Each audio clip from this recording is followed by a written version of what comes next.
اس میں جو بڑی بات نظر آتی ہے وہ یہی ہے کہ سیاستدانوں کو ایک طرف کیا جائے. 10-15 منٹ ہو گئے. اب راجا نے اس سے موجودہ گورنمنٹ کیا فائدہ حاصل کرنا چاہتی ہے یا قوم کو اس سے کیا فائدہ ملے گا؟ میرے خیال میں تو نیب نے بھی ابھی اس کے علاوہ کوئی قابل ذکر کام نہیں کیا. اس طرف بھی وہ نظر آ رہا ہے کہ اس طرف بڑھ رہے ہیں. اب اس میں بھی کوئی قابل ذکر بات ہوئی تو نہیں. یہ سارے سیاستدانوں کے بارے میں یا چیدہ چنے ہوئے؟ اب تو وہ جن کے پاس اختیار ہے شاید وہ مارک کریں گے کہ کون چاہیے کون نہیں چاہیے. آپ ریکمینڈ کریں گے کسی کے بارے میں کہ اس کو تو ٹھیک ہے پار ہونا چاہیے؟ ہم نے تو بڑا آرام سے ریکمینڈ کیا تھا شروع میں کہ یہ 3-4 ہزار بندے قوم کے سر سے اتار دو کام سدھر جائے گا. ہم نے شروع کے دنوں میں ریکمینڈ کیا تھا کہ یہ بوجھ اتار دو قوم کے سر سے. لیکن اب تو بوجھ اتارنے کی بات نہیں، اب تو سودا بازی کی یہ بینیفٹس کی بات ہے کہ کون ہمارے لیے مفید ہے کون نقصان دہ ہے. ابھی آج ہی مشرف صاحب کا اسٹیٹمنٹ آیا کہ اچھے سیاستدانوں سے ہم رابطہ رکھیں گے اور شاید وہ کوئی شروع کر بھی رہے. ہاں اللہ کرے جی. لیکن پتہ نہیں اچھے سیاستدان اب اچھائی کا معیار ان کا کیا ہے میرا آپ کا کیا ہے یہ مختلف ہے. اور ان کے بیان کے نیچے کارٹون چھپا ہوا ہے کہ سیاستدانوں نے نہانا دھونا شروع کر دیا ہے کہ صاف ستھرے ہو کے ملیں گے. دیکھیں جی ان کی اچھائی کا معیار تو یہ ہے کہ ان کے نائبین جنرل صاحب کے جن سے ملاقاتیں کر رہے ہیں وہ ان کے لیے اچھے ہیں. تو اس کا شاید وہی اچھے ہیں یا ملاقاتیں کر کے بھی وہ اسیس کر رہے ہیں کہ یہ اچھے ہیں کہ نہیں ہیں. ملاقاتوں میں بھی کوئی آپ یقین سے تو نہیں کہہ سکتے کہ یقیناً وہ اچھا ہی سمجھتے ہیں. ممکن ہے ملاقاتوں میں بھی وہ اندازہ لگا رہے ہوں کہ آدمی کتنی ڈیپتھ میں ہے کون ہے کیسا ہے.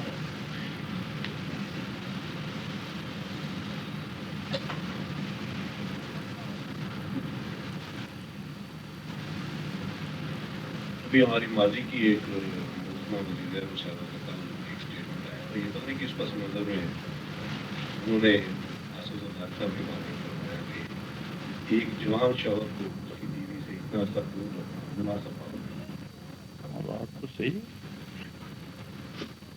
سمجھ میں آنے والی بات. یہ بات شوہر کے حق میں کہی آپ نے یہی تو کھوج لگانے والی بات ہے.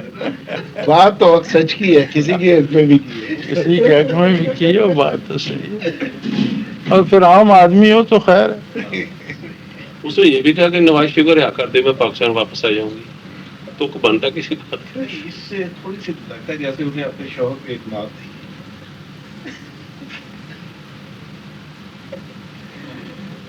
میرا تو خیال ہے کہ اتنے ہائی لیول پر جا کر جو آپ اور ہم سوچ رہے ہیں شوہر بیوی کا وہ انداز وہاں بدل جاتے ہیں. شاید ہمارے اندازے وہاں میرے خیال میں فٹ نہیں بیٹھتے. وہ تو یہ بھی کہتی ہے مجھے شوہر کی ان کارروائیوں کا پتہ ہی نہیں تھا، جو کچھ کرتا رہا مجھے پتہ ہی نہیں تھا. وہ ایک سرکاری افسر ان کے ساتھ ڈیوٹی کرتے تھے میاں بیوی کے ساتھ، پرائم منسٹر سیکریٹریٹ میں تھے. وہ بتا رہے تھے پچھلے دنوں کہنے لگے کہ جی وہ کراچی ایئرپورٹ پہ وہ فزیکلی مارنے لگا. اتنا وہ غصے میں آ گیا تو اس پہ سیکورٹی والے جو ہے نا ایک دم آگے بڑھے. تو اس نے کہا کہ بی بی نے کہا کہ پیچھے ہو جائے خبردار. پھر اس کے بعد یہ ہوا کہ وہ سب کو نکال دیا گیا کمرے میں اور آدھے گھنٹے تک جو ہے نا جی وہاں کمرے میں میاں بیوی کے آپس میں جو بھی پیار محبت پہ لڑائی جھگڑا ہوا. اس کے بعد پھر بیوی چلی گئی اسلام آباد، شوہر میں کراچی رک گئی. مطلب وہ اس افسر کو ہم نے کہا کہ یار یہ آپ جو ہے کتاب جب لکھو گے اس میں یہ واقعہ ضرور لکھنا، بڑے دلچسپ واقعات ہیں. یہ تو ان کی خیر ذاتی باتیں ہیں یا گھر کی باتیں. اصل بات یہ ہے جی کہ محترمہ کی جو تربیت یا جو اس کا پڑھائی لکھائی یا جو بچپن لڑکپن جوانی تو ایک خاص ماحول میں وہ سارا اور اس کی یقیناً سوچ اسی ماحول سے متاثر ہوگی، اسی انداز سے وہ دیکھ سکے گی. آپ اس سب حق میں ہے کہ یہ جو حکومتیں ایک بار آ گئی دوبارہ ان کو کبھی موقع دیا جائے؟ جو بھی آئی ہیں تو ماضی کی کبھی میرے اور آپ کے حق میں اور خلاف ہونے سے کیا فرق پڑے گا؟ یہ سوچ تو بڑھتی ہے نا، ایک رائے مت پیدا ہوتی ہے۔ اصل بات یہ ہے جی کہ ہمارے ملک میں ٹیلنٹ کی کمی نہیں ہے، اور میرے خیال میں ہم 50 برسوں میں تو سارے آزمائیوں کو آزماتے رہے ہیں، کوئی طریقہ کار ہی ایسا رہا ہے۔ اور یہ کوئی ضروری نہیں کہ انہیں بار بار موقع دیا جائے، کیونکہ یہ تو قومی مفاد اور پوری قوم کی بقا اور زندگی کا، ملک کی بقا کا سوال ہوتا ہے۔ اس پہ تجربات کرنا کوئی اچھی بات نہیں۔ اصل میں جی ووٹ کے ذریعے اگر ہو تو ووٹ کے ذریعے تو آج بھی بے نظیر بھٹو اور نواز شریف ہی وہی ان میں سے کوئی آئے گا، پھر ووٹ یہاں ہوتا کب ہے؟ پھر کیا کیا جائے؟ کوئی ووٹ طریقہ بھی تو سارا،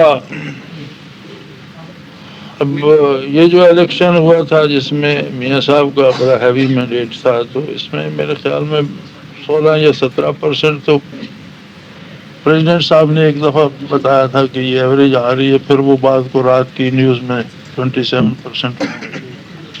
اگر واقعی 27% بھی لوگ ووٹ دیں، پھر وہ آگے وہ بھی تقسیم ہوئے، کچھ اس طرف گئے کچھ ادھر گئے، تو 73% باقی بچ گئے۔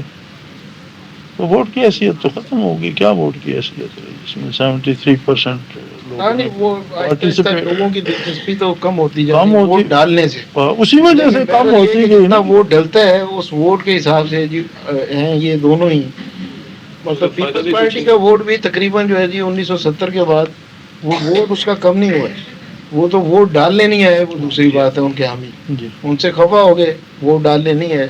ادروائز اگر آپ ریشو نکالیں تو وہ تقریباً 19-20 کا ہی فرق ہے۔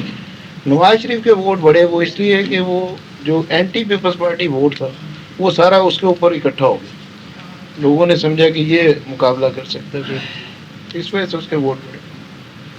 لیکن وہ جمع تفریق ساری اسی میں ہوتی رہی نا، جو 27% کہا گیا۔ جی دیکھیں جی، اگر صورتحال ساری اگر یہ دیکھیں نا جی 88 سے آپ دیکھیں جماعتی الیکشن، 88 سے لے کے 97 تک کے جتنے الیکشن ہوئے، الیکشن کمیشن سے اگر کتابیں نکلوا لی جائیں اس کے ریزلٹس کی، چھپی ہوئی ہے نا جی، یہ ریکارڈ کی بات ہے۔ جی جی اور جہاں پہ 1-to-1 فائٹ ہوئی تو 90 میں یا اس کے بعد یہ 97 میں، تو 1-to-1 فائٹ میں پیپلز پارٹی کا امیدوار ہار گیا، یعنی جو مولوی حضرات ہیں ان کا ووٹ جو ہے وہ فیصلہ کن ووٹ ہے۔ جس حلقے میں کسی بھی سیاسی جماعت کا کوئی امیدوار جو کہ علماء کرام میں سے تھا یا دینی جماعت میں سے کوئی تھا، اس نے 3000 4000 5000 2500 اس میں ووٹ لیا، اور وہ فیصلہ کن، مطلب ایسی سیٹیں قومی اسمبلی کی جو ہے وہ ریکارڈ کی بات ہے 93 کے الیکشن میں بھی، اور اس کے بعد بھی کافی سیٹیں ایسی جو 29 سیٹیں تھوڑے ووٹوں سے فیصلہ۔ 23 میں جی بسم اللہ کر دیں، آپ تلاوت کرا دیں پھر تصویر لیکن صاحب۔ مولوی صاحبان خود تو کوئی سیٹ لے نہیں سکے، آپ دوسروں کی سیٹیں مولویوں کے سر بلیم کر رہے ہیں۔ یہ المیہ جی اس پہ ویسے غور پروگرام شروع کرتے ہیں۔ آغاز پر رابطہ کام پاک کے لیے گزارش کرتا ہوں جناب آفتاب صاحب سے رابطہ کام پاک کے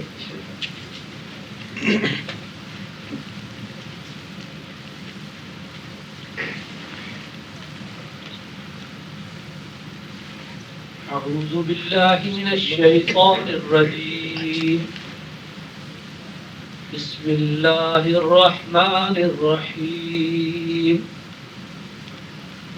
ألم تر كيف فعل ربك بأصحاب الفيل ألم يجعل كيدهم في تضليل وأرسل عليهم طيرا أبابيل ترميهم بحجارة من سجيل فجعلهم كعصف مأكول صدق الله العظيم۔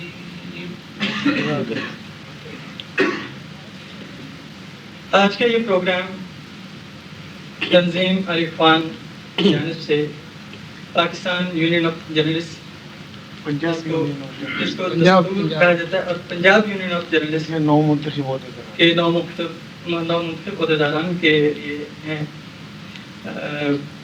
ابھی یہ جب میں نے اجازت دی تو فاروق بھائی نے کہا کہ آپ تاثیر مصطفیٰ صاحب کو بلا لیجیے گا. پروگرام تو یہی تھا کہ اس کے تعارف کے لیے میں دعوت دوں گا، لیکن تاثیر بھائی نے کل مجھے کہا تھا کہ وہاں فاروق بھائی ہوں گے، آپ انہیں بلا لینا، مجھے نہ بلانا. دونوں میں ٹاسک تو اب چونکہ صدر صاحب نے اب یہاں دوبارہ کہہ دیا تو میں گزارش کروں گا تاثیر مصطفیٰ صاحب سے کہ وہ آئیں اور دستور کے بارے میں، پنجاب یونین آف جرنلسٹ کے بارے میں ایک مختصر سا تعارف اور ساتھیوں کے بارے میں تعارف پیش کروائیں.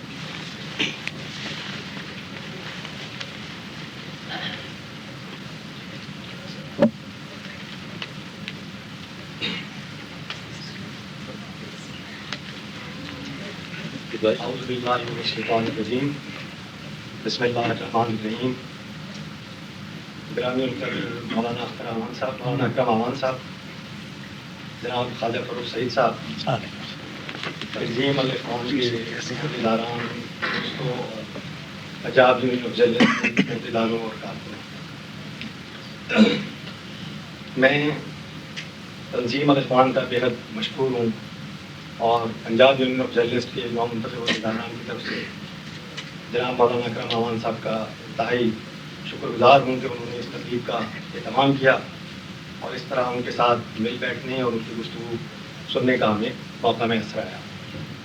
اس اہتمام کے لیے ہم جناب ذوالفقار صاحب اور جناب صادق ملک صاحب کے انتہائی مشکور ہیں کہ انہوں نے مولانا کی بے پناہ مصروفیات کے باوجود ان سے کچھ وقت حاصل کیا اور مولانا نے کمال شفقت فرمائی ہے کہ وہ یہاں تشریف لائے ہیں اور ہم ان کی گفتگو سننے اور ان کی باتیں سننے اور سمجھنے کا ہمیں موقع میسر آیا. پنجاب یونین آف جرنلسٹ کیونکہ Pakistan federal union of journalist کا ایک صوبائی اور ذیلی ادارہ ہے اور یہ تعارف کا فریضہ Pakistan federal union of journalist کے صدر جناب خواجہ فاروق سعید کو ہی ادا کرنا ہے اور انشاءاللہ وہی ادا کریں گے. میں پنجاب یونین آف جرنلسٹ کے حوالے سے یہ بات بتا دوں کہ حال ہی میں اس کے انتخابات ہوئے جن میں یہ ذمہ داریاں ہمیں سونپی گئی ہیں. مولانا کے لیے یہ اطلاع یا یہ کہنا میں ضروری سمجھتا ہوں کہ پنجاب یونین آف جرنلسٹ ایسے صحافیوں کی تنظیم ہے جو پاکستان، اسلام اور نظریہ پاکستان کی حقانیت اور عالمگیریت پر یقین رکھتی ہے اور یہ یقیناً مولانا کے لیے خوشائند بات ہوگی. میں اس موقع پر یہ بھی کہنا چاہوں گا کہ مولانا سے ہماری عقیدت اور ارادت کا ایسا تعلق ہے کہ ہم چاہتے تھے کہ صرف ان کی باتیں سنیں. مولانا چونکہ اپنے میدان کے بہت اچھے شاہ سوار ہیں، مولانا بیک وقت بہت اچھے ادیب اور بہت اچھے خطیب ہیں اور دینی علوم پر دسترس رکھتے ہیں اور ان کا المیہ یہ ہے کہ سیاستدان انہیں عالم دین سمجھتے ہیں اور عالم دین ان سے اس لیے گھبراتے ہیں کہ سیاستدان ہیں اور ان کی کیفیت وہی ہے کہ میں کھٹکتا ہوں دین یلدا میں کانٹے کی طرح. میں مزید کوئی بات نہیں کرنا چاہتا اور جناب خواجہ فاروق سعید صاحب سے درخواست کروں گا کہ باقی کی باتیں وہ مکمل کریں. جناب خواجہ فاروق سعید. ماشاء اللہ.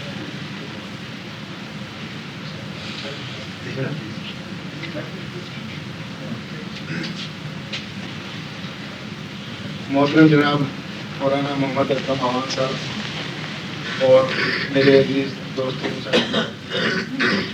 اور بہنوں، Pakistan federal union of journalist جسے دستور کا نام دیا جاتا ہے، یہ ایک بدنصیبی ہے کہ اس وقت ملک میں صحافیوں کی جو ملک گیر تنظیمیں ہیں PFUJ، وہ دو تنظیمیں ہیں، ایک PFUJ پرنا کہلاتی ہے اور ایک PFUJ دستور.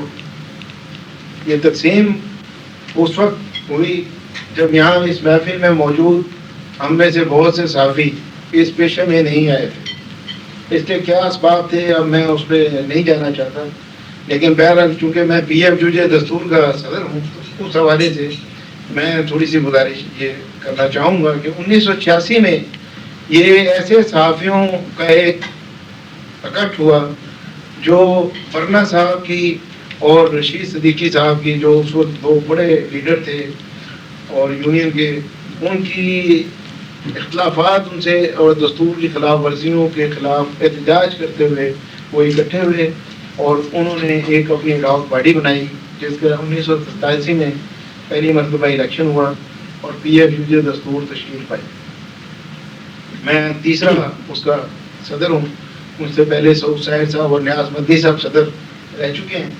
اس وقت اللہ کے فضل و کرم سے ہماری یونین کے ملک بھر میں 3000 سے زائد ممبران ہیں اور یہ ہماری خوش بختی ہے اور اللہ تعالیٰ کی مہربانی ہے کہ اس وقت پشاور میں جو ہماری پشاور خیبر یونین اور جرنلسٹ کے صدر ہیں سہیل قلندر، وہی پشاور پریس کلب کے پریزیڈنٹ ہیں، اور ہماری Rawal Pindi union of journalist کے جو صدر ہیں نواز رضا، وہ راول پنڈی پریس کلب کے پریزیڈنٹ ہیں، اور ہمارے باولپور یونین آف جرنلسٹ کے صدر نذیر احمد خان خاکوانی باولپور پریس کلب کے سیکریٹری ہیں، اور ہماری فیڈرل ایگزیکٹو کونسل کے 2 ارکان راؤ وسیم اصغر اور مظہر جاوید ملتان پریس کلب کے صدر اور سیکرٹری ہیں، اور لاہور پریس کلب میں بھی ہمارا حمایت یافتہ پینل جیتا ہوا ہے۔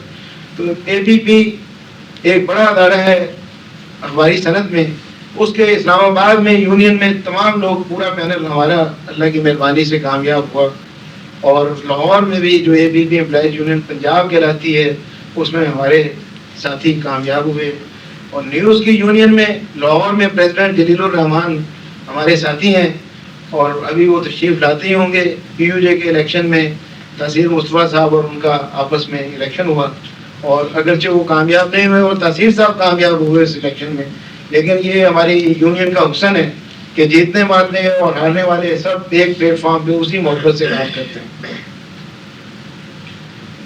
میں نے سعود ساحر صاحب کا ذکر کیا تو وہاں سے مجھے یہ بھی یاد آیا کہ مولانا محمد اکرم اعوان صاحب سے جو میرا پہلا تعارف ہے غائبانہ طور پر ہوا، اور وہ سعود ساحر صاحب اور بھائی ہارون رشید صاحب نے تعارف کروایا، اور وہ ایک محفل میں جس میں سعود ساحر صاحب تھے، ہارون رشید صاحب تھے، اور وہ مولانا اکرم اعوان صاحب کی اتنی تعریف کر رہے تھے کہ میں ہنس پڑا۔ میں نے ان کو کہا کہ جی اللہ خیر کرے، لگتا ہے کہ پیری مریدی شروع ہو گئی ہے۔ تو انہوں نے کہا کہ آپ جب ملیں گے تو پھر آپ کو پتہ چلے گا کہ وہ کیسی شخصیت ہے۔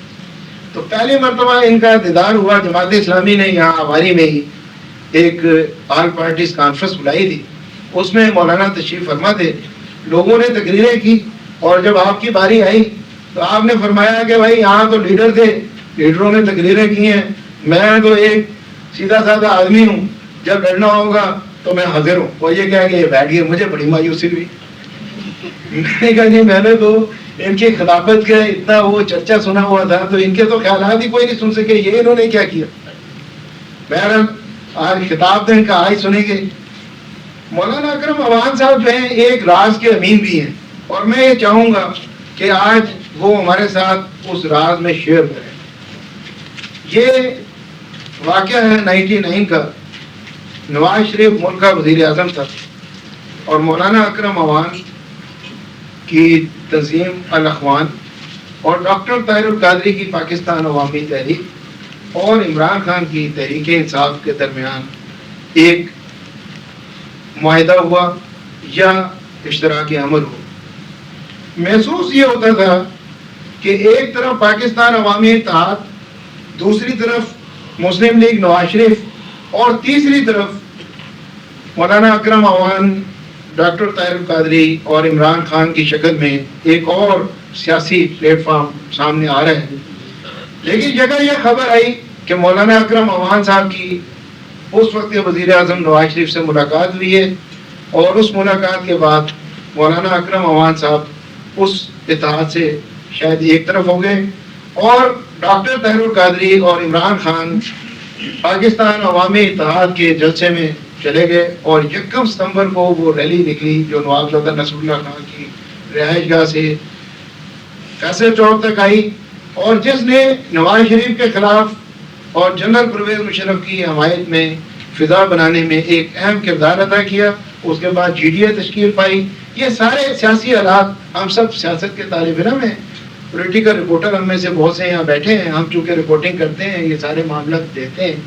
وہ کیا ہوا، یہ ڈاکٹر طاہر القادری جو پاکستان عوامی اتحاد کو چھوڑ کر الگ ہوئے تھے، اور جنرل اسلم بیگ اور کبیر واسطی صاحب اور ڈاکٹر طاہر القادری صاحب عوامی اتحاد کا اپنا دھڑا بنانے جا رہے تھے، پھر وہ بالکل گھر پہ بیٹھ گئے تھے، یک وہ وہاں کس طرح چلے گئے، عمران خان وہاں کس طرح چلے گئے، آپ گھر پہ کیوں بیٹھ گئے، اس کے بعد وہ تحریک کیوں چلی، اور آج لوگ جمہوریت کا رونا کیوں رو رہے ہیں؟ اگر لوگوں کو جمہوریت اتنی عزیز ہے، لوگوں کو یہ خیال ہے اس بات کا کہ فوجی حکومت نہیں ہونی چاہیے، تو پھر یہ اسباب کس طرح پیدا ہوئے؟ آپ چونکہ اس دور میں سرگرم تھے، اور اب پچھلے 2-3 مہینے سے آپ موجودہ حکومت کو موقع دے رہے ہیں کہ وہ اپنا کام کریں، ٹھیک ہے، اچھی سوچ ہے آپ کی، آپ اپنے، لیکن یہ جو میں جن طرف میں نے نشاندہی کی ہے، اگر آپ اس پہ روشنی ڈالیں گے اپنے خیالات کے ساتھ ساتھ، تو ہمیں بہت خوشی ہوگی۔ میں اپنے ساتھیوں کی جانب سے، پی ایف یو جے کے ساتھیوں، پی یو جے کے 9 منتخب عہدیداران اور اپنے دیگر ساتھیوں کی جانب سے آپ کا ایک مرتبہ پھر مشکور ہوں کہ آپ نے یہ ہمارے اعزاز میں تقریب منعقد کی، ہمیں اپنے خیالات سننے کا بھی موقع فراہم کریں گے اور اچھی خوراک بھی کھلائیں گے۔ بہت بہت شکریہ۔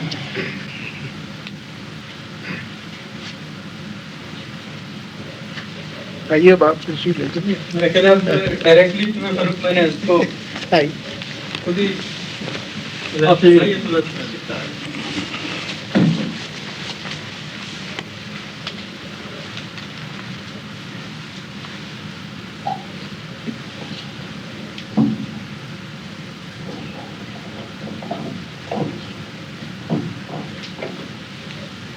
الحمدللہ رب العالمین والصلاة والسلام علی حبیبہ محمد وآلہ وصحبہ اجمعین۔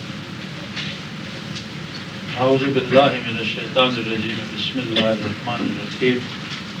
جناب صدر ممبران یونین، حاضرین محفل، بہنوں اور بھائی، السلام علیکم۔ میرے لیے یہ بات باعث فخر ہے کہ آپ حضرات نے میرے چند کلمات سننے کے لیے وقت نکالا، اور مجھے پنجاب یونین آف جرنلسٹ کے اداروں سے ملنے کی سعادت نصیب ہوئی۔ میں صحافت کو اسلامی اور قرآنی نقطۂ نظر سے دیکھتا ہوں۔ قرآن نے ان آسمانی کتابوں کو جو وقتاً فوقتاً انسانوں کی ہدایت کے لیے نازل ہوئی، صحیفہ اور صحف کا نام دیا ہے۔ جو تعیین کتاب اللہ کرتی ہے صحافت کی، اس سے سمجھ یہ آتا ہے کہ وہ علمی کاوش، وہ تحریر، وہ الفاظ جو عام آدمی کو بہتری کی راہ دکھانے کے لیے لکھے جائیں، وہ صحافت کہلانے کے مستحق ہے۔ اور ایسے لوگ جو یہ کام کرتے ہیں کہ حق و باطل کے درمیان فرق عام آدمی کو سمجھ آئے، راستی اور کجی کے درمیان فاصلہ اجاگر ہو، رہنمائی ملے، یہ کام کرنے والے لوگ صحافی کہلاتے ہیں۔ محض لکھنا یا چھاپنا وہ کمال نہیں ہے، بلکہ کمال یہ ہے کہ آپ کے جملے، آپ کی تحریر، آپ کا وقت، آپ کی محنت، آپ کی کاوش بہت سے لوگوں کو جو از خود ان مسائل کے ان پس منظروں تک، ان پوشیدہ حقائق تک، ان کے پس پردہ جو وجوہات ہیں ان تک پہنچنے کی صلاحیت نہیں رکھتے، یا ان کے پاس وسائل نہیں ہیں، یا ہمارا المیہ یہ ہے کہ ہم میں اکثریت ایسے لوگوں کی ہے جن کے پاس اسے سوچنے کی فرصت بھی نہیں ہے۔ تو انہیں ایک بنی بنائی بات یا ایک بنا بنایا نتیجہ جب آپ پیش کر دیتے ہیں تو یہ ایک بہت بڑا جہاد ہے، بشرطے کہ وہ مثبت ہو، تعمیری۔ اس لیے میرے دل میں صحافت کا بہت زیادہ احترام ہے، اور میں سمجھتا ہوں کہ یہ آپ لوگوں پر اللہ کا احسان ہے کہ اس نے اس منصب جلیلہ کے لیے آپ کو توفیق دی، فرصت دی، یا آپ کا انتخاب ہوا۔ اب جو بات آپ جاننا چاہتے ہیں اور جس میں میں حصہ دار بھی تھا، اور میں نے جیسے سارا اندر سے دیکھا بھی، مجھ میں اور باقی سیاستدانوں میں ایک بنیادی فرق ہے۔ ہمارے ہاں سیاست کا مقصد ہے حصول اقتدار، اور ہمارے کئی معتبر سیاستدانوں نے اس کی وضاحت بھی کی ہے۔ بعض ایسے لوگ بھی ہیں جو حکومت کی تنقید کرتے تھے، پھر انہیں وزارت مل گئی، پھر اسی حکومت ان حالات کے حق میں ان کے مضامین چھپے، اور جب پوچھا گیا کہ جناب یہ تبدیلی کیسے ہوئی، تو انہوں نے کہا جی سیاست کا تو مقصد ہے، ہمیں اپنا مقام مل گیا، ہم نے اپنی منزل پا لی۔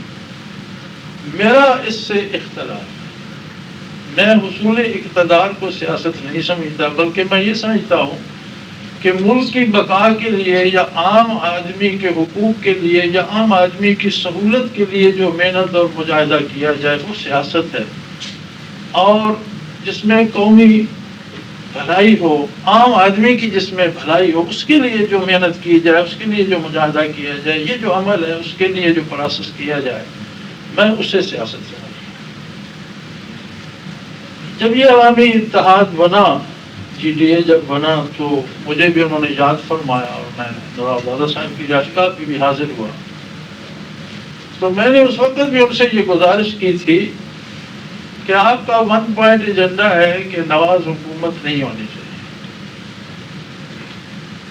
ہم یہ مان لیتے ہیں اور اس کے ساتھ آپ کے ساتھ اس پہ متفق ہو جائیں، لیکن یہ کوئی حتمی بات نہیں ہے کہ یہ نواز حکومت نہ رہے تو قوم اور ملک کے مسائل حل ہو جائیں گے، اس کا تو کوئی اس کی تو کوئی دلیل نہیں بنتی۔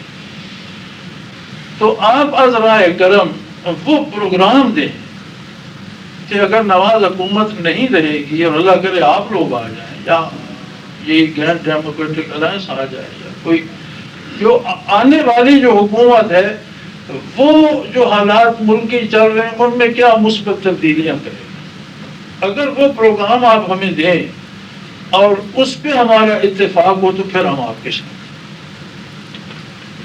اس پہ کوئی 2-2.5 گھنٹے بات ہوتی رہی، نوزادہ صاحب نے فرمایا کہ اس پہ کام ہو رہا ہے، ہم اس پہ دوستوں کو ہم نے لگایا ہوا ہے کہ یہ بنایا جائے، اور جب یہ بنے گا تو ہم آپ کو بتائیں گے، کہ جب آپ بتائیں گے اگر ہم اس کے ساتھ متفق ہوں گے تو ہم آپ کے ساتھ ہوں گے۔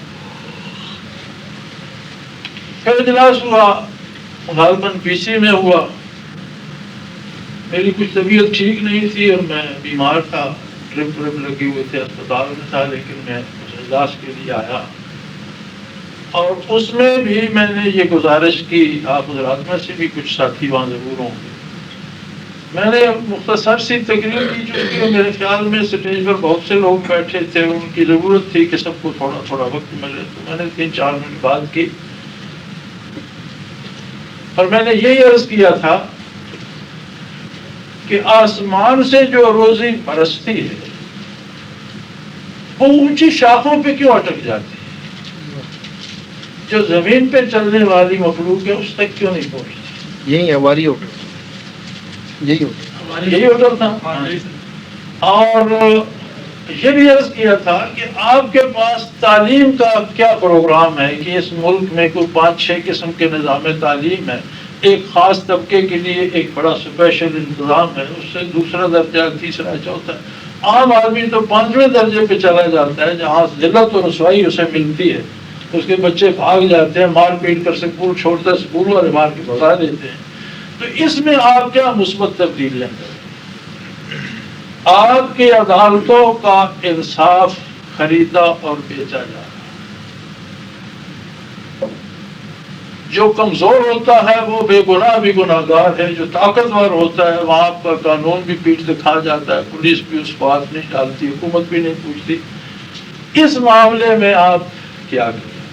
جو سیاسی نظام ہے ملک کا، جس کی وجہ سے ہر بار ایک خاص طبقے کے افراد ہی اوپر آتے ہیں، میاں فوت ہو جائے تو بیوی آ جاتی ہے، بچے آ جاتے ہیں، ایک فیملی چچا جائے تو بھتیجا آ جاتا ہے، ماموں کا بھانجا آ جاتا ہے، تو یہ جو ایک ٹپیکل سرکل ہے، اس میں سے یہ سیاست کی گیند کیسے باہر، اقتدار کی گیند کیسے باہر نکلے گی؟ اس میں آپ کے نزدیک کیا تبدیلی آپ کا گرینڈ الائنس کرے گا؟ آپ، میرے الفاظ یہ تھے کہ آپ ان باتوں کا ہمیں جواب دیں تو ہم گھر نہیں جاتے، صبح یہی مال روڈ پہ احتجاج کے لیے آ جاتے۔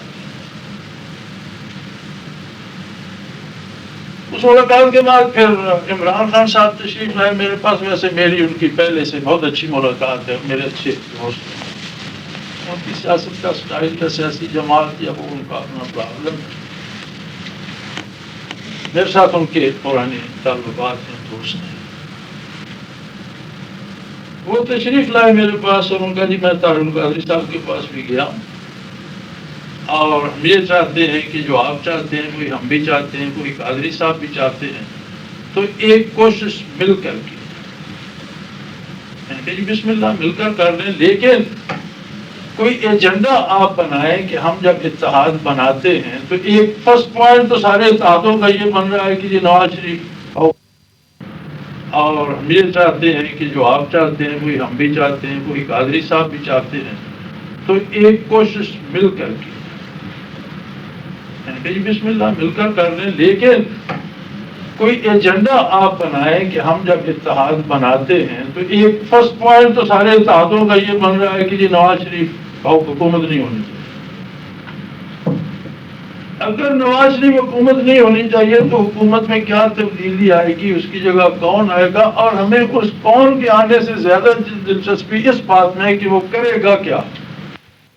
چنانچہ جو پریس کانفرنس کی گئی اس میں عمران خان صاحب نے بھی کہا, قادری صاحب نے بھی یہی کہا فرمایا کہ ہم اس ایک نقطے پہ تو متحد ہیں, لیکن اس کے بعد کہ اگر یہ حکومت جاتی ہے تو اس کے بعد کیا ہوگا, کیا کیا جائے گا, کون سی مثبت تبدیلی آئے گی, یہ پروگرام ہم بنائیں گے. اس کے بعد میں نے مسلسل رابطہ رکھا, وہ بات کا پروگرام نہ بن سکا. درمیان میں وہ ایجیٹیشن کی کال آ گئی کہ اس پہ ایجیٹیشن پہ جائیں, تو میں نے کہا جب تک آپ اس سوال کا جواب نہ دیں ہمیں کہ اس حکومت کے بعد کیا تبدیلی, حالات اور واقعات میں کیا تبدیلی آئے گی, ملک کی سیاسی صورتحال میں کیا تبدیلی آئے گی, عام آدمی کو اس سے کیا حاصل ہوگا, تو اس ون پوائنٹ ایجنڈے پہ ہم احتجاج نہیں, اس میں ہم آپ کے ساتھ ہیں. صرف اس ایک بات پہ ساتھ دیں, یہ ہم صحیح سمجھتے نہیں, دیانتداری سے ہم اسے صحیح نہیں سمجھتے. خیر وہ جتنی لوگوں کی اپنی اپنی سوچ ہوتی ہے اس پر بہت سی باتیں بھی ہوئی, بہت سا حق میں بھی خلاف بھی لوگوں کو کہنے کا حق بھی ہے, ہر آدمی کو جو وہ سوچتا ہے وہ کہے. میاں صاحب کی کال مجھے آئی, میاں صاحب آپ سے ملنا چاہتے ہیں. ضرور ملے, ملک کے وزیر اعظم ہیں, ملے. دوسرے تیسرے دن ہی میرا خیال تھا کچھ وقت شاید وقفہ ہوگا, لیکن بڑی وہ ارجنٹ کال دوسرے تیسرے دن ہی آئی کہ آپ سویرے سویرے آئیں اور میرے ساتھ ہی ناشتہ کریں. اور اب میاں صاحب جیل میں ہیں اور یہ بڑی غیر ذمہ دارانہ بات ہوگی اور دیانتداری کے خلاف ہوگی کہ میں ان کے حق میں کوئی ایسی بات کہوں جو واقعی نہیں ہوئی. ویسے بھی دیانتداری کا تقاضا یہ ہے کہ کسی پر الزام یا جھوٹ نہ لگایا جائے. میں نے میاں صاحب سے عرض کیا تھا کہ جناب آپ دفتر سے سب آدمیوں کو باہر نکال دیں, میں آپ سے بحیثیت وزیر اعظم نہیں, بحیثیت میاں نواز شریف جو میرا واقف ہے, میں اس حیثیت میں ملنا چاہتا ہوں. اور یہ سارے لوگ, یہ دفتر پرائم منسٹر کا ہے, یہ سارے آپ کے اسٹاف کے لوگ ہیں, تو ان کے سامنے تو وہی فاصلہ رہے گا, اور اگر وہ نہیں رہے گا تو پھر یہ حیران ہوں گے کہ یہ کیا ہو رہا ہے. چنانچہ اسٹینوپین تک کچھ لوگ بیٹھے تھے کہ جو میرے ساتھ تھے, وہ بھی سب بات کر دی گیا. میں نے میاں صاحب سے بڑی صاف اور واضح باتیں کی اور بڑا زور دے کر کہا کہ خدا کے لیے امریکہ یا یورپ یا مغرب یا دنیا کی کوئی دوسری طاقت آپ کی طاقت نہیں ہے سوائے اس عام آدمی کے جو اس ملک میں رہتا ہے. جتنی محنت غیر ملکی طاقتوں کو خوش کرنے پہ لگ رہی ہے, اگر اس سے آدھی محنت عام آدمی کے مسائل کم کرنے پہ لگے اور وہ آپ کا ساتھ ہے, تو شاید حکومت آپ کے خاندان سے بھی کوئی نہ چھین سکے. تو آپ اس پہ توجہ کیوں نہیں دیتے؟ انہوں نے ایک بڑی عجیب بات کہی, اس سے کہنے لگے یار میں بڑا پریشان ہوں کہ میں نے مسجد نبوی میں اللہ سے وعدہ کیا تھا کہ اللہ کریم تو مجھے حکومت دے اور میں عام آدمی کو خوشحال کر دوں گا، لیکن تماشا یہ ہے کہ عام آدمی کے لیے میں کر بھی کچھ نہیں سکتا۔ میں تو آپ کے پاس ایک دفعہ پہلے بھی حکومت کی، اس دفعہ میں نے وعدہ نہیں کیا تھا، تو میں نے کہا یہ آپ کو اللہ کی مخلوق کی ذمہ داری لینے کی کیا ضرورت ہے، اور اگر کیا ہے تو روزی تو اس نے دینی، آپ اپنی ایفرٹ تو کریں۔ آپ نے اب تک تو ایفرٹ بھی نہیں کی۔ کارگل کی بات ہوئی، میں نے کہا جی کارگل پر جو ہوا ہے یہ اچھا نہیں ہوا اور اس پر ساری قوم ناخوش ہے، اور میاں صاحب کے الفاظ تھے کہ میں نے جو کیا ہے یہ دیانتداری سے کیا ہے، میری نیت میں فطور نہیں تھا، اب یہ میں بھی محسوس کر رہا ہوں کہ جو ہوا ہے وہ غلط، لیکن غلطی اور بددیانتی میں فرق ہے، میں نے کیا دیانتداری سے۔ اس پر میں نے انہیں سجیسٹ کیا تھا کہ یہ بات آپ ساری جماعتوں کے سامنے رکھیں،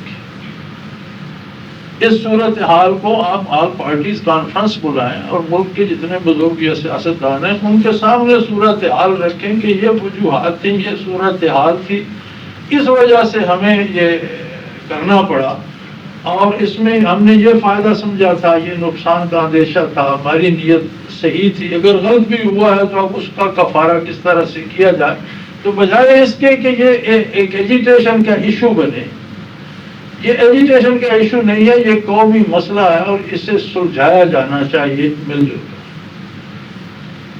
کر۔ ان دنوں بھی یہ افواہ فوج والی بھی تھی کہ فوج میں بھی کوئی اکھاڑ پچھاڑ ہو رہی ہے، اور 2-3 دفعہ ہو بھی چکی تھی، تو میں نے یہ بھی عرض کیا تھا کہ ان حالات میں آپ اتنے محاذ نہ کھولیں، اور فوج ایک ایسا ادارہ ہے جو اپنے کام پر یکسو ہو کر لگا اور اسے اسی کام پر لگا رہنے دیں، بلکہ آپ جو فوج کو انوالو کرتے جا رہے ہیں کہ جہاں محکمہ کام نہیں کر رہا وہاں فوج بھیج دو جی، واپڈا میں فوج بھیج دو جی، وہ نہر کے محکمے میں فوج بھیج دو جی، پل بنانے میں فوج بھیج دو، تو جب ملکی بجٹ یہ سارے لوگ لیتے ہیں، ٹی اے ڈی اے لیتے ہیں، اتنی بڑی بڑی تنخواہیں لے رہے ہیں، ان کے پاس سرکاری گاڑیاں ہیں، ڈرائیور ہیں، شوفر ڈریون کاریں ہیں، بنگلے ہیں رہائش کے لیے، تو جب ایک سسٹم ہے آپ سسٹم کو ایکٹیویٹ نہیں کرتے اور کہتے ہیں یہ کام فوج آ کر کر دے، اور وہ لوگ وہاں بیٹھے ہوئے تنخواہیں کھا رہے ہیں، یہ کہاں کہاں انصاف ہے؟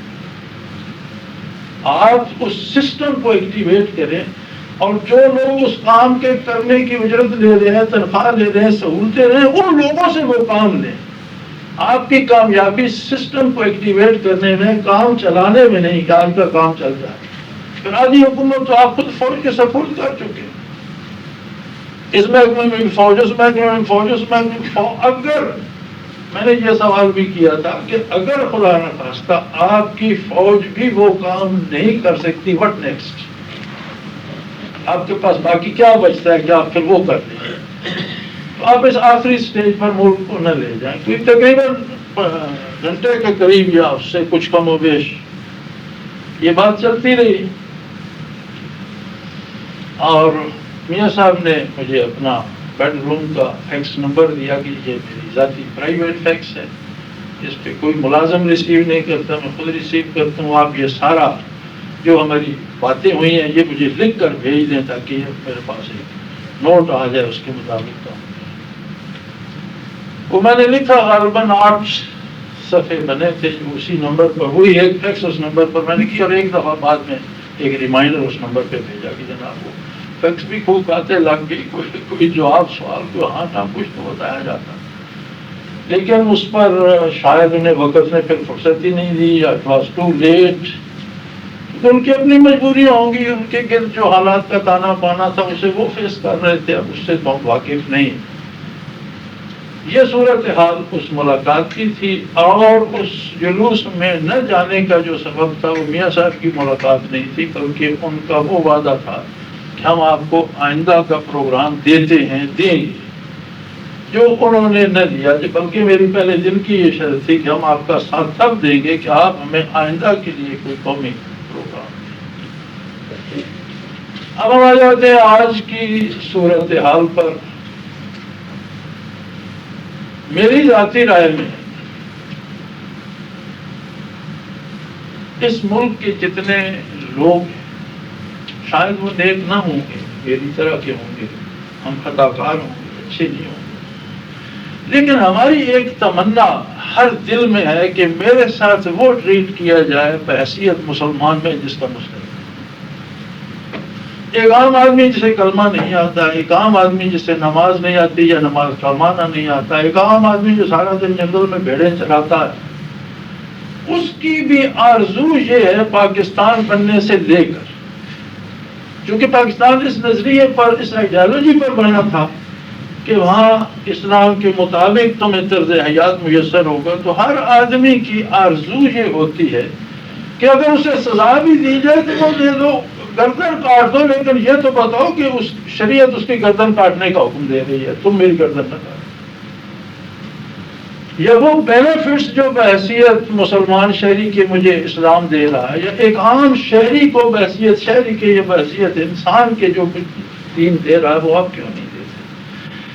اب ہماری حکومتیں، اسے ہم اچھا کہیں یا برا کہیں، آج تک جتنی حکومتیں آئی ہیں انہوں نے اگر اوائڈ کیا تو صرف اسی ایک بات سے، نہیں اگر پہلو بچایا ہے تو صرف اسی ایک بات سے۔ مجھے بڑا دکھ ہوا پچھلے دنوں جب چیف ایگزیکٹو صاحب کی پریس کانفرنس تھی، تو آپ بھی وہاں ہوں گے، 3 گھنٹے وہ جاری رہی اور بڑا ہلا گلا رہی، اور وہ فائنانس ڈسکس ہوتی رہی، اکنامک ڈسکس ہوتی رہی، جی اتنی شارٹیج ہے، اتنا قرضہ ہے، وہ اتنی قسطیں ہیں، سود اتنا ہے، ٹیکس نہیں ہوگا تو یہ کیسے ہوں گے۔ دنیا کے ساری باتیں ہوئی، لیکن نہ جنرل صاحب نے اور نہ ہی کسی صحافی بھائی نے یہ تکلف کیا کہ یہ پوچھ بھی لیا جاتا کہ جناب حیثیت مسلمان ہمارے پاس ایک اسلام کا بھی معاشی نظام ہے، کیا وہ بھی اس مشکل میں ہماری کو مدد کر سکتا ہے؟ یعنی جہاں اور بہت سے سوال یا سجیشنز آ رہی تھی، وہاں یہ ایک سوال تو پوچھا جا سکتا تھا کہ ہم مسلمان ہیں اور ہمارا ہر شہری جو ہے وہ اللہ کے رسول پہ نام دینے کو، جان دینے کو تیار ہے۔ یہاں تو لوگ 11ویں شریف کے نام پہ اربوں جمع کر لیتے ہیں، عید المیلاد کا جلوس ترتیب دے کر لوگوں سے اربوں لے لیتے ہیں۔ آپ ایک اسلامی ریاست بناتے ہیں اور اس کے لیے مسلمان کیا کچھ کریں گے، کیا کچھ کر سکتے ہیں، کیا اس طریقے پر بھی ہم اپنی اس موجودہ مشکل سے یا مصیبت سے نکل سکتے ہیں؟ مجھے دکھ اس بات کا ہوا کہ یہ سوال بھی وہاں نہیں آیا، یا میں نے نہیں سنا، لیکن میرے خیال میں آئے ہی نہیں، کیونکہ میں نے بڑا لمبا میں چونکہ اتنا لمبا ٹی وی نہیں دیکھتا، لیکن وہ میں نے بڑا اسی انتظار میں دیکھا کہ شاید کوئی بات اس پہلو کی بھی آ رہی ہے۔ تو میری ذاتی رائے میں علماء کے اس دفعہ بھی بہت سے اجلاس ہوئے، پشاور میں ہوا، لاہور میں ہوئے، مجھے بھی کال آئی میں کہیں نہیں جا سکتا، میں جان بوجھ کر نہیں گیا، اور میں اب بھی یہ کہتا ہوں کہ ہمیشہ ہم نے حکومت کی تبدیلیوں کے لیے زور لگایا ہے۔ میری گزارش یہ ہے کہ ایک حالات کی تبدیلی کے لیے بھی لگایا جائے۔ حکومتیں بدل کر گزشتہ نصف صدی میں ہمارا تجربہ یہی ثابت کرتا ہے کہ جو حکومت آتی ہے، جس طرح کام ایڈ ہاک بیسس پہ چل رہا تھا، ملک ایڈ ہاک بیسس پہ چل رہا ہے، ڈے ٹو ڈے چل رہا تھا، ڈے ٹو ڈے چل رہا ہے۔ کیا تبدیلی ہے؟ آج کا دن گزر جائے جی، آج شام ہو جائے، کل کی کل دیکھیں کس کے علاوہ کیا تک وہی کچھ پہلے ہو رہا تھا، وہی کچھ اب ہو رہا ہے۔ آسامیاں خالی ہیں، لوگ بے روزگار ہیں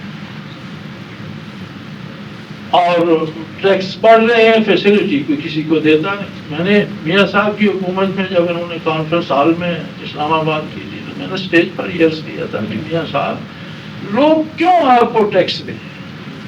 کہ دکان پر جب ہم چیز خریدنے جاتے ہیں تو وہاں ان کے پاس 4 گارڈ انہوں نے بھرتی کی ہوئے ہیں، ان کے پاس 30-30 ہزار کی بندوقیں ہیں، ان کی تنخواہ، بندوقوں کا خرچہ، حفاظت کے لیے اگر ان کو ہم نے خرچہ دینا ہے تو پھر حکومت کو ٹیکس کوئی کیوں دے؟ حکومت اور کیا کرتی ہے؟ جب وہ تحفظ بھی نہیں دے سکتی تو کیا کرے گی؟ اب بھی وہ گارڈ ہٹ تو نہیں گئے، نماز پڑھنے کے لیے بھی گارڈ کی ضرورت ہے۔ یہاں لاہور میں ایک دفعہ 80 مولوی ایک دن میں تھانوں میں بند کیے گئے کہ تمہاری مسجد میں گارڈ نہیں ہے۔ اب یہ صورتحال جو کہ تمہیں اب بھی ہر مسجد میں گارڈ کھڑا اگر نہیں ہے تو آپ نماز نہیں پڑھ سکتے، کیا فائدہ ہوا پھر اس پہ ٹیکس لگائے جاؤ یا ٹیکس بڑھائے جاؤ؟ تو میرے خیال میں آپ کو وقت ہے، میری ذاتی رائے میں بھی آئی ایم رانگ، تو ضروری نہیں سارے لوگ مجھ سے متفق ہوں، ہر آدمی کو اپنی سوچنے کی اہلیت اللہ نے دی ہے، لیکن میری ذاتی رائے یہ ہے کہ اب ان لوگوں کو آگے آنا چاہیے جنہیں اقتدار کا شوق نہ ہو، جو حکومت بدل کر خود حکمران نہ بننا چاہتے ہوں، بلکہ جو حکومت سے حالات تبدیل کروانا چاہتے ہیں، جو حکمران بھی آئے اس کے لیے بھی حدود و قیود ہوں کہ وہ ان کے اندر رہے، اور عام آدمی کا بھی کوئی ایک ایسا معیار، ایسا کرائٹیریا بن جائے کہ اس ملک کے شہری ہونے کی حیثیت سے اسے کیا کچھ لینے کا، کس تحفظ کا، کس روزگار کا، تعلیم کے کس معیار کا، علاج معالجے کی سہولت کے کسی چیز کا وہ مستحق ہے بھی یا نہیں، اور جس کا ہے وہ اسے کہاں تک مل رہی ہے۔ اللہ کریم ہم سب کو صحیح سوچنے، سمجھنے اور صحیح عمل کی توفیق عطا فرمائے۔ میں آپ کا پھر شکریہ ادا کرتا ہوں۔ جزاک اللہ خیر۔ السلام علیکم۔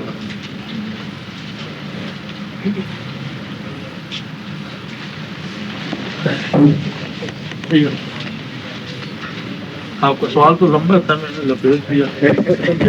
ان کا ضروری بات تو بتا دوں، تفصیل میں جانے کا فائدہ نہیں ہے۔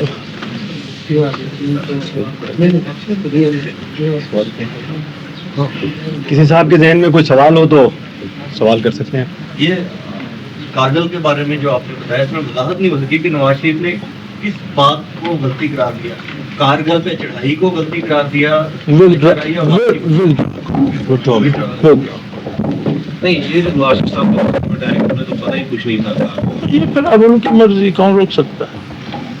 یعنی آپ کنوینس ہے کہ انہیں پتہ تھا دیکھیں اس ملاقات کے دوران؟ دیکھیں بات یہ ہے کہ میں یہاں آیا، میں نے بات کی، اب ہو سکتا ہے کوئی وہ بھی چھاپ دے میرا نام لے کر جو میں نے نہیں کی، لیکن اگر میں یہاں سرے سے آتا ہی نہیں تو میرے خیال میں کوئی بھی اتنی تو نہ کرتا کہ وہ ہماری ہوٹل میں اور یہ کہے گی بی اے پرائم منسٹر، وہ اس سے الگ رہ سکتے ہی نہیں۔ یہ ایک سسٹم ہے، دیر از اے سسٹم۔ جس کے میں روز جاتے رہے وہاں، روز وہ سارے وہ دکھاتے رہے، یہ نقشہ، یہ یہاں، یہ ہو سکتا ہے کہ انہیں مس لیڈ کیا گیا، ان سے اجازت جو لی گئی وہ صحیح نہ ہو، وہ یہ کہہ سکتے ہیں کہ جناب مجھے جو کچھ کہا گیا وہ آن دی اسپاٹ نہیں تھا، لیکن یہ کہنا کہ مجھے سرے سے پتہ ہی نہیں تھا، یہ تو زیادتی کی بات۔ یہ آپ کی ملاقات کس تاریخ کو ہوئی تھی؟ مجھے تاریخ یاد، اکتوبر میں، ستمبر میں، 2-3 مہینے کے بعد۔ لیکن یہ ایک سسٹم ہے جی ملک کا، اور اس کا طریقہ کار ہے، اس میں یہ ممکن ہی نہیں کہ وزیر اعظم کو پتہ ہی نہیں ہے۔ خاص طور پہ جب آئی ایس آئی نہیں سارا کچھ ہی تھا۔ وہ دیکھیں جو کہنے کی بات تھی وہ یہ تھی کہ صرف مجاہد لڑ رہے ہیں، اور جو کرنے کی بات تھی یہ تھی کہ انہوں نے اپنا پورا زور لگا۔ اور ایک اصل بات جسے اکثر لوگ نہیں جانتے وہ یہ تھی کہ یہ ایک گولڈن چانس تھا پاکستان کے بعد جو انہوں نے کھو دیا۔ ان کارگل کی سچویشن جو ہے وہ یہ ہے کہ وہ ایک ویلی ہے جس میں سے وہاں سے سڑک داخل ہوتی ہے، اس طرح آ کے پھر یہاں سے مڑ کر اس طرح جاتی ہے۔ اس سے آگے سیاچین اور تبت بارڈر پر جتنی انڈیا کی آرمی ہے اس کے تقریباً انڈیا کی ضرورت ہے کہ اس کے ڈیلی 6000 ٹرک وہاں سے گزریں، آج اس کی یہ ضرورت ہے۔ یہ جو کارنر ہے، اس سڑک جس پہاڑ کے نیچے سے جاتی ہے، یہ پہاڑ پاکستان کا ہے۔ سڑک جو ہے وہ جو کنٹرول لائن ہے اس کے پرلی طرف تھی، یہ جو پہاڑ تھا یہ پاکستان کے پاس تھا، جو کئی سال پہلے جس پر ہندوستان نے قبضہ کر لیا۔ یہ کنٹرول لائن کی اس طرف تھا لیکن انہوں نے لے لیا اور اسے سیو کر لیا۔ اب کارگل تو اس ویلی کا نام ہے، انہوں نے کیا یہ کہ وہ جو پہاڑ انہوں نے لیا تھا وہ واپس لیا جائے۔ انہوں نے صرف وہ واپس نہیں لیا بلکہ انہوں نے آگے بڑھ کر اس سڑک کے درمیان جو پہاڑ آتے ہیں ان پر بھی قبضہ کر لیا، اور جہاں سے سڑک وادی میں انٹر ہوتی ہے وہاں تک یہ چلے گئے مجاہدین، آرمی کی بیک سے گئے، جس کا ریزلٹ یہ تھا کہ 36,000 مربع کلومیٹر کشمیر، مقبوضہ کشمیر پر ہندوستان کی اپروچ ختم ہو گئی۔ تقریباً 16,000 کلومیٹر وہ ایریا بنتا ہے جسے ویلی کہتے ہیں، اس کے علاوہ انڈین کی کسی جگہ نقل و حرکت نہیں ہو سکتی تھی جب تک وہ اس کا آلٹرنیٹ ان کے پاس ابھی تک نہیں. یہاں سے گزر کر آگے مختلف اپروچز ہیں, یہ ابھی تک اکیلا ہے. تو میرے خیال میں 3/4 کشمیر تو وہ دے بیٹھے تھے. اگر یہ اسے کنٹینیو کرتے تو جو جہاد یا مجاہدین جو انٹیریئر میں لڑ رہے ہیں وہ اب تک انڈیا کو باہر دھکیل سکتے. اور بعد میں واجپئی نے کہا بھی تھا کہ اگر ودرا نہ کرتے تو کشمیر تو ہمارے ہاتھ سے نکل گیا. وہ کہتے ہیں واشی کہ صاحب نے یہ جو بیان دیا کہ ہمیں 65 کی جنگ سے زیادہ جانی نقصان ہو، یہ بیان دے کر کس کی اب یہ تو ملے تو ان سے پوچھا جائے کیونکہ جو قومی دفاع کے لیے جو کیا جاتا ہے وہ نقصان نہیں ہوتا، وہ ضرورت ہوتی ہے. نقصان تو وہ ہوتا ہے جو چیز ضائع ہو جائے. تو قومی بقا کے لیے اگر جان دی جاتی ہے یا ایفرٹ کی جاتی ہے تو وہ نقصان تو نہیں ہے. ان کا بیان تھا کہ اگر اس واپس نہ آتے کارگل سے تو اگلے ہی روز انڈیا انٹرنیشنل بارڈر پر حملہ کرنے والا ہے. حضور اگر انڈیا انٹرنیشنل بارڈر پر حملہ کرنے کی حالت میں ہوتا تو کب کا کر چکا. 65 میں اس نے کسی سے مشورہ کیا تھا. انڈیا کی مصیبت یہ تھی کہ انڈیا کی 6 لاکھ سے زیادہ فوج وہاں پھنسی ہوئی تھی. آدھی آرمی اس کی وہاں تھی. اندر اس کے کتنی تاریخیں چل رہی تھیں، وہ کہیں ناگالینڈ اور کہیں وہ دوسرے اور تیسرے ہیں جی. 16 تھے. تو وہ ان آدھی فوج کو وہاں چھوڑ کر باقی آدھی سے وہ پاکستان بھی لڑتا اور ان سارے علاقوں پہ بھی اس کی فوج نظر رکھے. اس کے لیے پاسبل نہیں تھا، اس سے ہو نہیں رہا تھا. اگر اس سے ہو سکتا تو وہ بالکل گریز نہ کرتا، وہ کب کا حملہ کر چکا ہوتا. وہ اس پوزیشن میں نہیں رہا تھا کہ حملہ کرے. میزائلوں کے بعد تو اس کی ڈاکٹر سنجیو بدری کا استعفیٰ تھا، اس کا رقبہ تھا کہ وہ کلیئر دیا. انہوں نے بڑا خوبصورت جواب اس کا ایک دفعہ دیا تھا جنرل ضیاء الحق نے کہ اگر سارا پاکستان اڑ جائے اور اس پر ایٹم بم برس جائے تو ہمیں فکر نہیں ہے، اس لیے کہ اور مسلم ممالک ہیں. مسلمان نہیں مٹ جائیں گے، پاکستانی مٹ جائیں گے. اگر ہندوستان مٹ گیا تو دنیا میں ہندو ریاست کا نشان نہیں رہے. وہ بات اتنی آسان نہیں ہے. یہ کہنا آسان ہے لیکن میزائل یک طرف تو نہیں نہ ہوتے جی.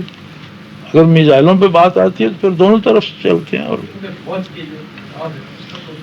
نہیں، جو افرادی قوت کی حیثیت ہے جی وہ اپنی ہے اور اس کی اپنی ایک امپارٹنس ہے. آپ ایک میزائل پھینک دیتے ہیں کہ علاقہ تباہ ہو جاتا ہے، وہاں کنٹرول کون کرے گا، کون اسے اوورٹیک کرے گا، ٹیک اوور کون کرے گا، کون وہاں جائے گا، کون سنبھالے. وہاں تو افراد ہی چاہیے.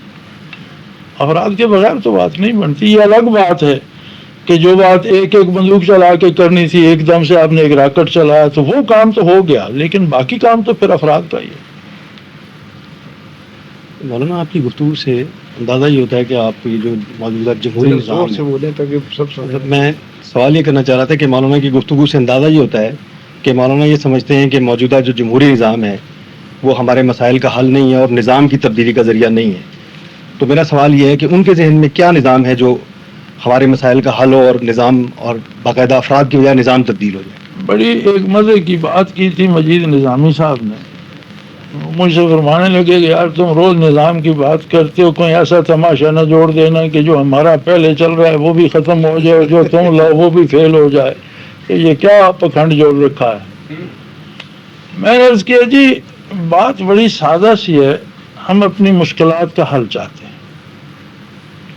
میں اسلام کی وکالت یہاں نہیں کرتا کہ یہ اسلامی نظام ہی لاؤ، لیکن آپ جس چیز پہ آپ بحث کرنا چاہتے ہیں اگر اسے آپ ڈیپ آرٹ کر لیں تو سہولت ہوگی کہ یہ اس کا یہ حصہ ہے، یہ حصہ ہے. آپ نظام کو ڈیپ آرٹ کر کے ٹیبل پہ رکھیں اور اس میں سے جس میں آپ زیادہ پھنسے ہوئے ہیں وہ حصہ لے لیں. اس میں آپ دنیا کے دوسرے نظام اور ان کی خامیاں خوبیاں بھی سامنے لائیں اور اس کے ساتھ اسلامی نظام اور اس کی خامیاں خوبیاں بھی سامنے لائیں. میں آپ کو چانس دیتا ہوں کہ جو آپ کو اپنی صورتحال کا زیادہ حل دیتا ہو اور مفید نظر آئے وہ لے لیں.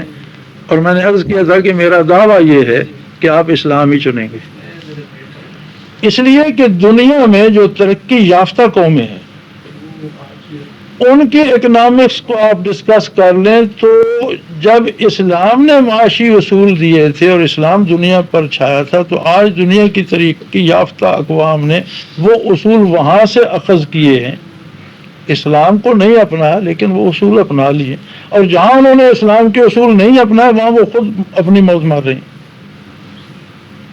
ترقی یافتہ ہونے کے باوجود ان کے پاس وہ چیزیں نہیں ہیں جو انہوں نے نہیں اپنائی۔ تو ہمارے لیے کیا، چلو ہمیں اس بات پہ نہ سے جی ہم چونکہ اسلام پڑھایا نہیں جاتا، سمجھایا نہیں جاتا، اور ہماری بدقسمتی یہ ہے کہ بڑے صغیر جو تھا یہ ایک بہت بڑا انسٹیٹیوشن تھا اسلامی تعلیم کا۔ جب انگریز نے قبضہ کیا تو جو پہلی رپورٹ بھیجی تھی لارڈ کلائیو نے، وہ انڈیا آفس لائبریری میں تھی، اور اب آپ کی اس لاہور کی لائبریری میں بھی اس کی کاپی موجود ہے۔ اس نے لکھا تھا جی ان کو برے صغیر کے مسلمانوں پر حکومت کرنا آسان نہیں کہ ان کا لٹریسی ریٹ 84% ہے اس زمانے، اس لیے کہ مسلمانوں کے پاس یونیورسٹیاں تھیں جگہ جگہ، جامعات کہتے تھے انہیں، جامع اصل یونیورسٹی کا طرف تھا۔ ہم جس مسجد میں جمعہ پڑھے اسے جامع لکھتے ہیں، جامع عربی ترجمہ ہے لفظ کا یونیورسٹی کا۔ تو ان میں دنیا کے سارے علوم پڑھائے جاتے تھے، حکمرانوں نے جاگیریں دیں، انڈیپینڈنٹ تھیں، بچوں کی کتابوں کا خرچہ، اساتذہ کی تنخواہ، ان کی رہائش، بچوں کی کنوینس، یہ سب ان کے ذمے ہوتی تھی۔ سائنٹسٹ وہاں سے آتے تھے، ڈاکٹرز طبیب وہاں سے آتے تھے، جرنیل اور آرمی کے آفیسر وہاں سے آتے تھے۔ تو مسلمانوں کا ایک عروج کا عہد تھا۔ جس زمانے میں اس سے ولایت کہا جاتا تھا اور یورپ سے لوگ یہاں روزی تلاش کرتے ہیں۔ دس از پارٹ آف ہسٹری۔ اب وہ یہ کہ انگریز نے مسلمانوں کو تعلیم سے دور کرنے کے لیے مسلمانوں کی تعلیم میں تقسیم کر دی کہ جی دین کا حصہ تو نکال ہی دو، اس میں ان کی آئیڈینٹی تو کھو جائے گی، اپنے آپ سے تو یہ الگ ہو جائیں گے، باقی رہ جائے گا 2+2 کا علم، وہ ہمارے کام بھی آئے گا، حکومت چلانے میں یہ کام آئیں گے، دفاتر میں کام کریں گے۔ تو علماء حق نے، اللہ ان سب پہ کروڑوں رحمتیں کرے، یہ جہاد کیا کہ زکوٰۃ مانگ کر، صدقات مانگ کر، گدا کر کے انہوں نے دینی ادارے الگ سے قائم رکھے۔ یہ ایک جہاد تھا۔ جب ملک آزاد ہو گیا، غیر ملکی حکومت چلی گئی، تو ان اداروں کو پھر وہ سٹیٹس کیوں نہیں دیا گیا؟ گورنمنٹ نے کیوں نہیں اپنایا؟ اب تو حکومت غیر مسلموں کی تو نہیں ہے، اب تو انہیں مرج کرنا چاہیے تھا کہ ہمارے جو بچے گریجویشن کر کے آتے ہیں پھر وہ محلے کے ملا کی بات کیوں سنتے، اس سے تو زیادہ جانتے ہوتے۔ ہمارے جو بچے ماسٹر کر کے آتے ہیں وہ پھر کسی کے پاس پوچھنے کیوں جاتے؟ وہ ڈی سی بنتے یا ایس پی بنتے یا ڈی آئی جی بنتے یا جرنیل بنتے تو وہ خود بھی جانتے ہوتے کہ بحیثیت مسلمان میں کون ہوں، میرا کردار کیا ہونا چاہیے، میری ذمہ داریاں قوم کے لیے، ملک کے لیے کیا ہیں۔ ہم نے وہ تو کیا نہیں، اور میرے بھائیوں کو، مولانا کو لذت آ گئی کہ جناب زکوٰۃ صدقات پہ موجے کو پوچھنے والا نہیں، اپنی مرضی سے جو پیسہ آتا ہے اپنی پسند سے خرچ کرتے ہیں، اگر بجٹ سے حصہ لیں گے تو اس پہ تو جواب بھی دینا پڑے گا۔ آج تک یہ موومنٹ کیوں نہیں چلی کہ ان مدارس کو بھی ریکگنائز کیا جائے اور ان کے بجٹ میں حصہ رکھا جائے؟ کیا یہ اتنی غیر ضروری بات ہے؟ یا اب اس کا کیا جواب رہ جاتا ہے کہ ہم صدقات اور خیرات منگ کر چلائیں؟ میں مدرسہ چلا رہا ہوں، ہم تو اس میں زکوٰۃ صرف نہیں کرتے، جو پڑھنے آتا ہے فیس دیتا ہے، جو افورڈ نہیں کر سکتا قابل ہو، ہم سے ہو سکے تو ہم ڈونیٹ کرتے ہیں، مدد کرتے ہیں، نہ ہو سکے تو معذرت کر لیتے ہیں۔ تو ہمارا المیہ یہ ہے جی کہ ہمارا جو ٹیلنٹ ہے پاکستان میں، جو مسلمان ہے، اس کا جو ٹیلنٹ ہے اس کا مقابلہ میں نے دنیا میں کہیں نہیں دیکھا۔ میں نے الحمدللہ جاپان سے لے کر امریکہ کے ویسٹ کوسٹ تک اور چین سے افریقہ تک سفر کیا، ہر جگہ ٹاپ پر میں نے انہیں پایا، ہر جگہ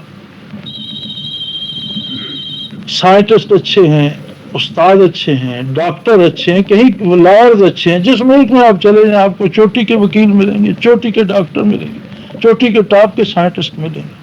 آپ باہر سے ایک سائنٹسٹ واپس لائے تو آپ ایٹمی طاقت بن گئے، ایسے آپ کے ہزاروں باہر ہیں۔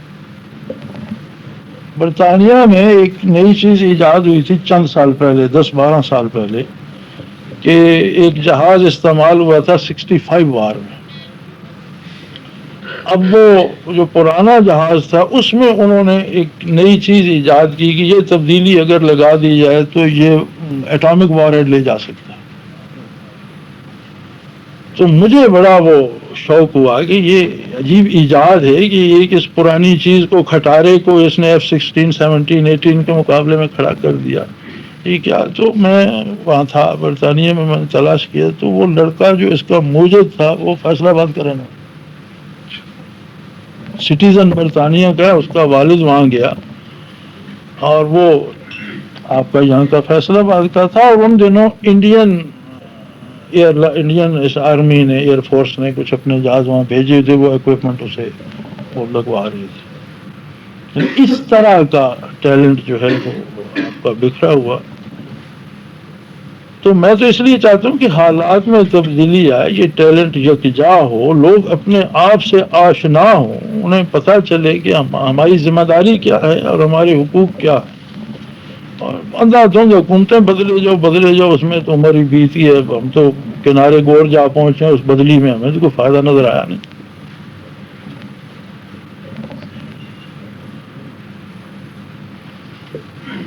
میرے خیال میں کھانا بھی لیٹ ہو رہا ہے آپ کا. نہیں کھانا بھی لگا نہیں ابھی. آپ کی وجہ سے بہت مہربانی جی. شکریہ کھانے کے